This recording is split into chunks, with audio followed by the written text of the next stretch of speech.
Bonsoir, j'aimerais te parler de la constance dans la foi et j'aimerais te parler du roi Salomon.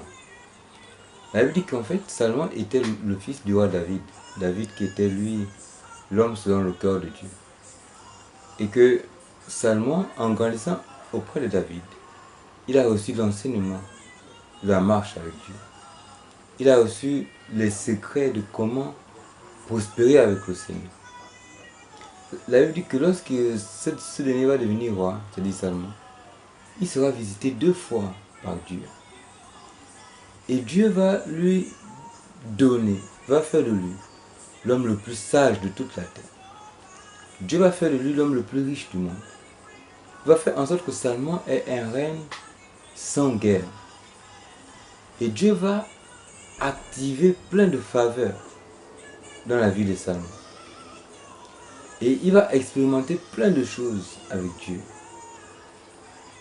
Et la Bible va dire que Salomon va avoir plusieurs femmes, plusieurs concubines. On parle de 700, 300 femmes. Il s'est marié 300 fois. Wow. Et la Bible précise un détail qui a toute son importance. Toutes ces femmes vont éloigner son cœur de Dieu. Ce qui fait qu'à sa vieillesse, Salomon sera loin de Dieu.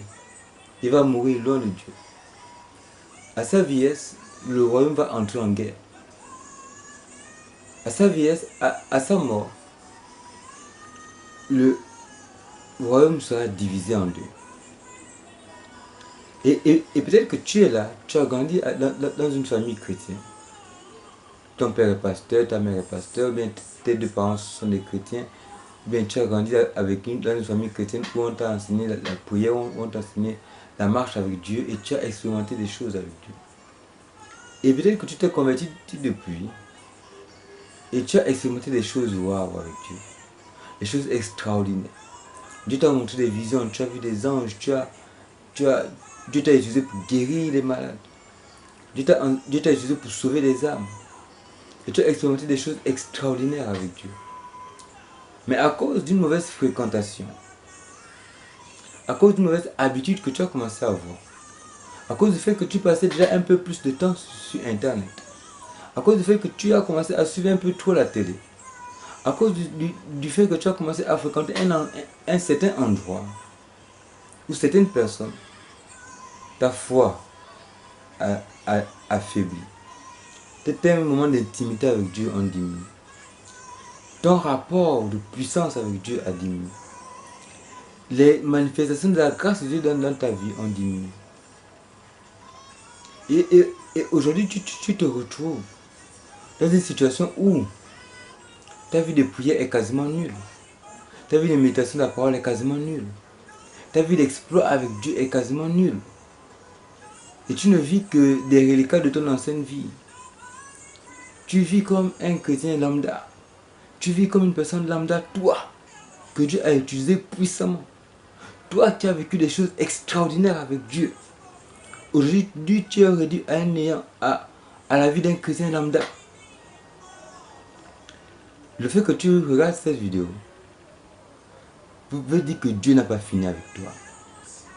Veut dire que Dieu veut encore te relever. Dieu peut encore te relever. Et Dieu a le désir de te relever. Dieu a le désir de t'utiliser à nouveau. Dieu a le désir de faire des choses nouvelles avec toi. Alors relève-toi. Sois comme David qui lui aussi a été égaré loin de Dieu. Mais qui s'est relevé et qui est revenu auprès du Père. Dieu n'a pas fini avec toi. Je déclare qu'on ne parlera pas de ta foi au passé.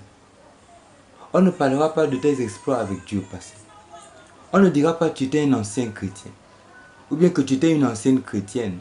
Ou bien que tu étais un ancien homme de Dieu. Ou servant de Dieu. Mais on parlera toujours de ta foi au présent. Je le déclare au nom de Jésus.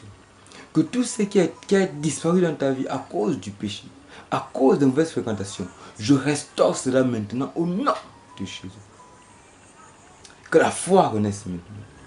Que les moments de prière renaissent maintenant. Qu'un nouveau souffle arrive sur ta vie et balaie tout ce qui n'est pas de Dieu et met en place tout ce que Dieu désire. Je te bénis pour tout ce que je vois, ce que Dieu fait en toi maintenant. Ouvre ton cœur et laisse-le entrer à nouveau. Sois béni.